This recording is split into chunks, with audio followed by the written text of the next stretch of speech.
زمانہ قدیم میں ایک بادشاہ رہا جس کا نام نمرود تھا۔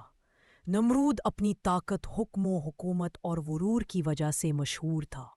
اس نے لوگوں کو یہ باور کرایا کہ صرف وہی سچا ہے اور اللہ کی تعلیمات کو جھٹلایا۔ حضرت ابراہیم علیہ السلام نے اللہ تعالیٰ کی توحید کا پیغام لوگوں تک پہنچایا۔ انہوں نے بتایا کہ صرف اللہ ہی سب کچھ پیدا کرنے والا، سب کچھ جاننے والا اور سب پر قادر ہے۔ یہ بات نمرود کو پسند نہیں آئی۔ اس نے حضرت ابراہیم علیہ السلام کو دھمکایا اور آخر کار کہا، اگر تم میرے حکم کے خلاف اللہ کو مانتے ہو تو ہم تمہیں آگ میں ڈال دیں گے۔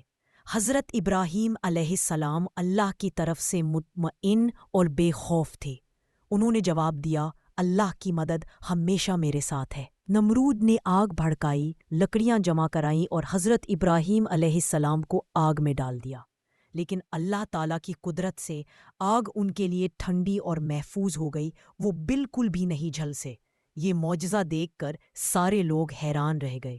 لوگوں نے جان لیا کہ اللہ کی طاقت انسان کی طاقت سے کہیں زیادہ ہے، اور یہی وہ لمحہ تھا جس نے لوگوں کے دلوں میں ایمان پیدا کیا۔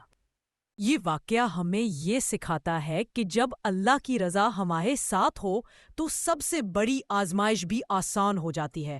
اگر آپ کو یہ ویڈیو پسند آئی ہو تو ہمارے چینل کو سبسکرائب کریں تاکہ آپ مزید تاریخی اور اسلامی کہانیاں دیکھ سکیں۔